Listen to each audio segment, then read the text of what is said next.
3:25 हो रहे हैं। राधे राधे वृंदावन की पावन धरा से मित्रों, आप सबके मित्र सका दोस्त मस्त दीपक बिंदास दीपक श्री हरि के दास दीपक की प्रेम भरी राधे राधे। तिथि 23 दिन सोमवार। तो मित्रों, आज की अपडेट ये है कि वृंदावन का मौसम बदल गया है। आज यहाँ बूंदाबांदी हुई है, सूर्य भगवान ने दर्शन नहीं दिए, बादल छाए। आज सुबह से मौसम अलग ही औसम हुआ पड़ा है। 3:25 का समय हो रहा है। धूप का कहीं से नामो निशान नहीं है, हर तरफ बादल ही बादल है। सुबह अच्छी खासी यहाँ बूंदाबांदी हुई है, ठंड बढ़ गई है और जब बारिश होती है ठंड खुलकर आती है। इससे ये होता है कि अब जो भी बीमारियाँ सूखी ठंड पड़ रही थी उससे निजात मिलता है और जब बारिश हो जाती है तो ठंड जब खुल के आती है सारी बीमारियाँ दूर होती हैं, हमारे लिए फ़ायदेमंद है। लेकिन बढ़ती उम्र के साथ शरीर के लिए कष्टदायक भी है, इसलिए गर्म कपड़ों में रहो, टोपी लगा के रहो और हम जैसे 50+ हो गए वो भी कवर करके रहो। वैसे तो मैंने एक यही पहना हुआ स्वेट शर्ट टाइप और एक ये क्या कहते हैं वार्मर पहना हुआ है, ज़्यादा नहीं, घर में ही हूँ मैं। लेकिन वृंदावन का मौसम बदल गया है और जो भी आए इस हिसाब से आए कि यहाँ ठंड बढ़ गई है और जब ठंड चलेगी कम से कम 16-17 तारीख तक। और अब कह भी रहे भविष्यवाणी मौसम विभाग की सुनने में आई है कि इस बार ठंड ज़्यादा पड़ेगी, वो पड़ेगी भी। और वृंदावन में तो वैसे भी खूब ठंड पड़ रही है और हम आनंद ले रहे हैं राधा वल्लभ जी में। अब एक गोस्वामी जी के पास बैठते हैं, कुछ ना कुछ नया, हर बात का वीडियो नहीं बनाते लेकिन कुछ ना कुछ उनसे नया सुनने को समझने को मिलता है। बहुत जॉली नेचर के हैं, हंसी मजाक भी करते हैं। और जब वो कहते हैं कि हाँ चलो दीपक जी आज मन में भाव आ रहा है, इसका वीडियो बनाओ। अभी 3-4 दिन से कोई और बात पे वीडियो बनाना था लेकिन कल अचानक बोल दिया चलो आज खिचड़ी का, राधा वल्लभ जी की खिचड़ी का वीडियो बनाओ। अर्थात जब उनके मन में भाव प्रकट होता है तो दास हाजिर होता है। मिनट से पहले मैं वीडियो बना के आप तक डालता हूँ। तो मित्रों, वृंदावन का मौसम सुहाना हो गया, इस तरह से की जाए। ठंड हो रही है, बालकनी में ठंड लगती है। ये मेरा गेट देख रहे हो ना, ये अभी खुला थोड़ी देर पहले, ठीक है। ये करीबन 1-1:15 बजे खुला है और अच्छी खासी ठंड है। रात को तो हीट कन्वेक्टर चलाना पड़ता है। मैंने अपने कमरे के लिए हीट कन्वेक्टर लाया हुआ हूँ और अभी मैं रजाई में ही बैठा था, कंबल में बैठा था। आज लपेट के रखा ही नहीं कंबल, आज बिस्तर फैला हुआ। ये मेरा हीट कन्वेक्टर है, पर ये रात को चलाता हूँ, ये बीमारी है। और मज़े की बात, रात को ज़्यादा से 1 से 1.5 घंटा, कल चलाता है 2 घंटा। मैं से ज़्यादा नहीं चलाता, बस मेरे कमरे की ठंडक खत्म हो जाए तो इसे बंद कर दें। और थोड़ा बहुत कमरे में पेन रहता तो उसके लिए बाद में वो जब ठंड हो जाता है तो मैं रात को सोने से पहले ये जेल जो पानी गर्म करने की जेल वाली बोतल होती है, मैं दिल्ली से लाया था, इसे गर्म कर लेता हूँ। मेरी बैक प्रॉब्लम होती है लेकिन इसको आराम करने से मेरे को काफ़ी आराम है बैक में। सर्दी में बहुत अखड़ा आती है। तो नए घर में शिफ्टिंग की तैयारी चल रही है, काफ़ी सामान जा चुका है, कंबल पहुँचा दिए मैंने। और आज निकलने का मन नहीं हो रहा क्योंकि ठंड हो रही है, लेकिन सोच रहा हूँ अभी थोड़ा घूम के जाऊँ। और थोड़ा सा ये रहेगा, ये पतले वाले गद्दे इन्हें पहुँचाना है, इन्हें भी बांधूंगा, रस्सी से फोल्ड जाएंगे तो बांधने हैं, ठीक है। और यहाँ से काफ़ी सामान था जा चुका है, यहाँ से कंबल काफ़ी थे। अभी जैकेट से ही निकाल ली है मैंने, ये भी जाएंगी, इस बार इस्तेमाल नहीं किया है। ये अभी बैग टूर बैग लेके आया हूँ मैं ट्रैकिंग के लिए, वो तो स्वेटर वगैरह रखे खाली पड़ा है। तो बर्तन तो आपको दिखाई दी, मेरी किचन से काफ़ी जा चुके हैं। इधर कोने में बर्तन, अगर आपने देखा होगा, इधर कोने में बर्तन रखे होते थे, सारे खाली कर दिए। और इधर नीचे से भी सारा जा चुका है, यार सारा सामान होता है सब जा चुका है। करीब किचन भी खाली हो गई, पर आरओ नहीं जाएगा, ये आरओ ही छोड़ के आऊँ क्योंकि ये रेंट पे देना है। ये आरओ और क्या कहते हैं नया गीज़र लगवाया, ये सब ही रहेगा क्योंकि फुल फर्निश दूंगा। और बल्कि ये कमरा खाली पड़ा है, इसमें भी एक बेड ला के मुझे डालना है। और जैसे ऐसे ही बेड ला के डालूंगा, ऐसा शानदार बेड लाया था, ऐसे एक बेड लाऊंगा ताकि जिसको भी दूँ, ये AC यहीं पर रहेगा। अभी तक इसकी पहली सर्विस भी नहीं हुई है, तो मेरे को इतना प्यारा AC लगता है। एक बार बोलूँ, दिल नहीं है जाने का, मजबूरी है क्योंकि अंदर जाऊँगा तो और वृंदावन में रहूँगा, भक्तों में संतों के समय रहूँगा तो भक्ति का जिस भक्ति रस के लिए आए ना वो मिलेगा वहाँ पे। यहाँ दूर पड़ जाता, बाहर पड़ जाता, यहाँ सब हॉस्टल वाले लोग हैं तो भक्ति वाला नहीं है। कीर्तन हुआ दोपहर को ना, आप खाली हो जाओ या माला कर लो, बोर हो जाओ, ठीक है। तो बस अब मन में श्री जी ने भाव दिया चल अंदर, उन्होंने थोड़े दिन बाहर रखा, अंदर लेके जा रही है मुझे। तो ये AC वगैरह इनका मुँह नहीं है। बालकनी आपने देखी है, पता नहीं क्या अचानक हुआ, अब इस फ्लैट में रहने का मन नहीं करता, मन ही हट गया। जो था मतलब फ्लैट में रहने का मन हट गया, फ्लैट से नहीं हटा। श्री जी की दी हुई पहली कुटिया है, ठीक है ना। वो बस यहाँ से ना बस अब मन हट गया, मन हो रहा बस चल वृंदावन, चल अंदर चल अंदर चल अंदर। तो बस 2-3 दिन के अंदर ये काम ख़त्म करके मैं चला जाऊँगा। और जैसा कि आपको लिए बताया था, शुरू में आया था, मैंने वीडियो बनाया था कि ये ठाकुर जी का एक कमरा होगा। ठाकुर जी नहीं चाह रहे थे, हालांकि फर्श सब लगवाई थी इसमें, मैंने फुल फर्निश किया हुआ ये, लेकिन जैसी लाडली जी की इच्छा, ठीक है ना, कोई बात नहीं, अब अंदर जाएंगे। और फिर बता दूँ, मौसम बदल गया, अपना सर्दियों का सब टोपे वगैरह लेके आओ, गर्म कपड़े लाओ।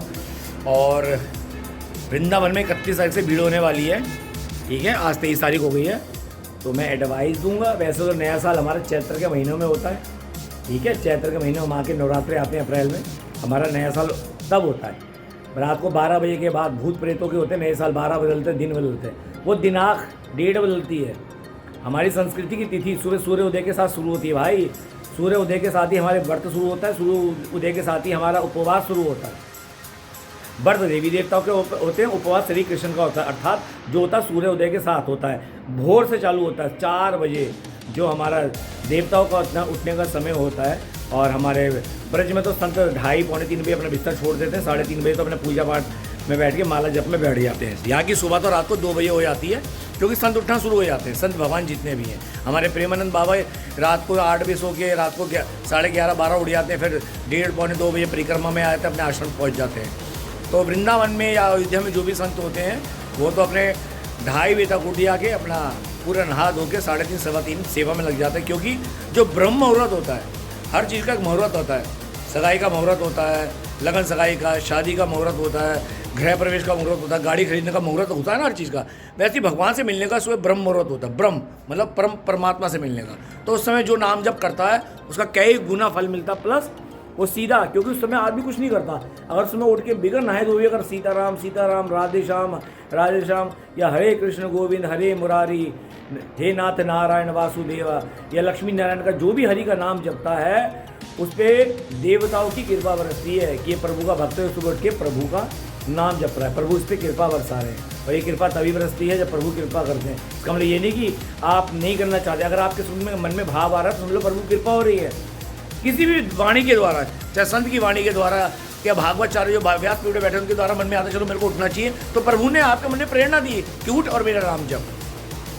अगर आपको मेरी बात सुन के अच्छा लग रहा है तो आप भी उठो, मैं कोई बोल रहा हूँ, प्रभु की बातें प्रभु बुलवा रहे हैं। तो सुबह उठ जाओ 3:30-4 बजे, 4 बजे उठ जाओ, 5 बजे उठ जाओ, नाम जप करो।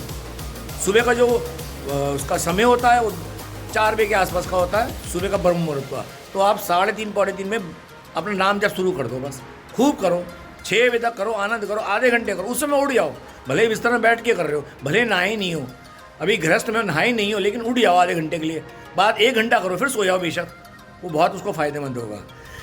मन में जो भी भाव आते हैं, दास दीपक आपका भला चाहता है, इसलिए मैं आपको बताता हूँ, जो मुझे संतों से भागवतचार्यों से मिलता है, व्यासपीठ कथावाचकों से मिलता है, मैं आपसे शेयर करता हूँ। और यही कृपा है मेरी श्री जी की, जो संसार की पढ़ाई कभी पल्ले पड़ी नहीं, कभी स्कूल में पास हुए नहीं, और यहाँ के भाव शब्द, यहाँ का जो प्रभु के चिंतन होता, प्रभु की जो लीला होती है, सुनता हूँ संतों द्वारा, भागवतचार्य द्वारा, कथा व्यासपीठ में जो भी आज के कथावाचक हैं उनके द्वारा सुनता हूँ। तो ठाकुर जी की कृपा से मन में बैठती है, सारी तो नहीं, थोड़ी थोड़ी बैठती है, और थोड़ी थोड़ी करके बैठ रही है। यही मेरे लिए बहुत मुझ नीच अधम पापी के लिए बहुत बड़ी बात है। जिसकी ये मंद बुद्धि, क्या मंद बुद्धि, हम तो भोग वासना, जिस बुद्धि भोग के संसार के भोगों में लिप्त है आज भी, ये तो श्री जी की कृपा है कि वो भोग अब सताते नहीं है। ठीक है, बड़े बड़े महात्मा भी कहते हैं, ऋषि मुनि कहते हैं, नाम जप करो, ना जाने माया कब गिरा दे, नाम का मत छोड़ो। मतलब मुझ जैसे अधम पे बड़ी कृपा है कि मैं यहाँ बचा पड़ा हूँ। मन में सारे विकार भोग वासना सब आती है, बहुत आती है, प्रबल आती है मात्रा में। ठीक है, क्योंकि संत कहते हैं आप वैसे माया आपको नहीं सताए, लेकिन भक्ति मार्ग में आओगे तो बहुत सताएगी। मेरे साथ तो बहुत होता है, लेकिन श्री जी की कृपा से सब सही चल रहा है। तो चलिए अब मैं अपनी वाणी को यहाँ विराम देता हूँ। ब्रज में आओ तो उस हिसाब किताब से आओ कि ठंड हो रही है। हाँ, बात नए साल की चल रही थी, पूरी कर लूँ। तो भैया अपना जो नया साल होता है चैत्र के महीने में होता है, लेकिन आप सोचेंगे 1 तारीख को भैया आप आओगे भीड़ में, बुजुर्ग ना आए, बच्चे ना आए। कल भी राधा वल्लभ जी में मेरे को अभय गोस्वामी जी बता रहे थे, इतनी भीड़ थी कल राधा वल्लभ जी में, सैटरडे वो, कि 2 महिला बेहोश हुई हैं, एक सुबह एक शाम। कल अभय गोस्वामी जी ने बताया, दीपक जी सुबह पैर रखने की जगह नहीं थी। अरे भैया नए साल पर बच्चों को मत लाना। और ये ब्रज में आगे कृपा तो हमेशा बरसती है। ये 1 तारीख हमारा नया साल नहीं है। ये आप इसे गलत धारणा में जी रहे हो ना, इससे निकाल दो। और दिन अच्छे बीतेंगे, जो प्रभु का नाम जपता है ना उसके लिए हर दिन अच्छा बीतता है। नए साल आप वृंदावन से कृपा नहीं मिलेगी, या काशी जाने से कृपा नहीं मिलेगी, ठीक है, बालाजी जाने से या मेहंदीपुर जाने से कृपा नहीं मिलेगी। कृपा उसकी उस पर तभी होगी जब वो सदैव संसार में रह के भी प्रभु का चिंतन करता है। ठीक है, और वैसे अपना नया साल चैत्र मास में होता है, प्रथम नवरात्र से हम तो वो मानते हैं। ठीक है जी, बात अच्छी लगे तो शेयर करना। और ये अंग्रेजी चक्कर में अंदर रात को दारू पी के, मांस खा के, किसी बेजुबान को, माँ के लाल को खाकर नया साल मनाने वाले, ये सब असुरी प्रवृत्ति के होते हैं। ये रात को शादियाँ भी जो हो रही है ना, ये असुरी प्रवृत्ति में, तभी कोई कामयाब नहीं हो रही है। अपनी शादी तो दिन में होती है जब देवी देवता का आह्वान होता है, जहाँ मदिरा पान नहीं होता। जब देवी देवता को बुलाते हैं और वहाँ मदिरा पान कर रहे हो, अरे तुम देवताओं को बुला रहे हो उनका आशीर्वाद के लिए, वहीं मदिरा पान कर रहे हो, वहीं तुम नशा कर रहे हो, सिगरेट फूंक रहे हो, तो क्या कृपा मिलेगी? कुछ नहीं मिलेगी। और रात में तमोगुण के अंदर तुम ये काम कर रहे हो हैं, तो तभी तो शादी फल नहीं रही। देवता उसके अंदर है ही नहीं, तुम अगली देव का आह्वान कर रहे हो, देवता का कहाँ फलीभूत होगा? असुरी रात का तो असुरी तमोगुण है। तमोगुण में कौन सा शुभ कार्य होते हैं बताओ? तमोगुण के अंदर कौन सी दुकान का मुहूर्त होता है बताओ? रात को 12 बजे तमोगुण के अंदर 10 बजे 11 बजे कौन नई गाड़ी निकाल के जाता है? तमोगुण में होता है कुछ? बताओ, कुछ नहीं होता, सिर्फ एक झूठ है तुम्हारा। वो जो था पूर्व में जो आए थे आक्रांत आए थे मुगल, उनसे बचने के लिए एक उस समय एक अल्टरनेट तोड़ निकाला गया था कि चलो रात को कर लो छुपके छुपाते। लेकिन भैया अब तो ऐसा दौर ही नहीं रहा। एक वक्त आता है कभी कि छुप कर रहना पड़ता है, वक्त आता है। तो जागो हिंदू जागो, अपनी संस्कृति को पहचानो। दिन में शादी किया करो, दिन में शादी करो, देवों के उसमें शादी करो, और उसमें कोई नशा पत्ती मत करो। और एक बात, अभी हमारे एक मित्र आए थे, महिला हैं, तो उनके पति ड्रिंक वगैरह करते हैं, नॉनवेज वगैरह खाते हैं, तो वो उनसे परहेज है। तो एक बात कहती हैं कि दीपक जी, हमारे पति कहते हैं अरे घर में आते हो तो अतिथि होते हैं, देवो भव होते हैं। उन्होंने बोला अतिथि तो देवो भव होते हैं ना, अरे तो क्या हुआ, नॉनवेज तो कह रहे बना दे। अब उसके साथ विडम्बना ये है कि वो खाती नहीं है और बनाती भी नहीं, पति बनाता, उसने तो छोड़ दिया है। लेकिन मेरे से कहती है ठीक है, मैंने एक ही बात बोली, जो घर में आके तुमसे तुम्हारे पति से शराब मांग रहे हैं, अंडे मांग रहे हैं, अरे नॉनवेज बनाओ, मांस मांग रहे हैं, वो अतिथि नहीं है, वो राक्षस हैं। और राक्षस का भोजन होता है ये मांस, मदिरा पान, अंडे। और अंडे तो राक्षस भी नहीं खाते, तो ये तो कलयुग इंसान है। अंडा है क्या? मुर्गी का भूण है, गंध है, जो आज इंसान चाव से खा रहा है। राक्षस भी नहीं खाते रहे किसी का भूण। गर्भ तो राक्षसों ने नहीं खाया, अंडा तो किसी ने नहीं खाया। कलयुग इंसान राक्षसों से भी ज़्यादा और राक्षस नीच हो गया है। किन बेजुबान को इंजेक्शन लगा के, बेचारों को पड़ताना करके, मुर्गियों के ज़बरदस्ती उनको करवा के, इलीगल तरीके से उनको बेचारों को तरीके आना, केमिकल वाले आ रहा, इसी तरह से हार्मोन्स हो रही, इसी तरह से बीमारी पनप रही है शरीर के अंदर। दुनिया भर की बीमारी ऐसी तो आ रही है इंजेक्शन द्वारा। अरे भैया, ये असुरी खाना है, अंडे मांस मदिरा असुरी खाना है। और असुरी खाना असुरी लोग खाते हैं, जो घर में आके ये मांगते हैं। वो अतिथि नहीं है, अतिथि देवो भव नहीं, अतिथि राक्षस भव है, राक्षस है। और राक्षस वाले इंसान, राक्षस कभी इनका उद्धार नहीं होता। तो जिस घर में ये काम हो रहा है, जो आपके घर में आके मांग रहा है, उनका कोई मत करो, चाय पिलाओ, सात्विक भोजन कराओ कि हम तो अतिथि देवो भव है, दाल रोटी खाओ, सब्जी खिलाओ, लेकिन मांस मदिरा पान अंडे बिल्कुल मत परोसो। आपके हित में बोल रहा हूँ, बात अच्छी लगे तो शेयर करना। तो चलिए वृंदावन आओ तो सावधान होकर आना, ठंड बढ़ गई है।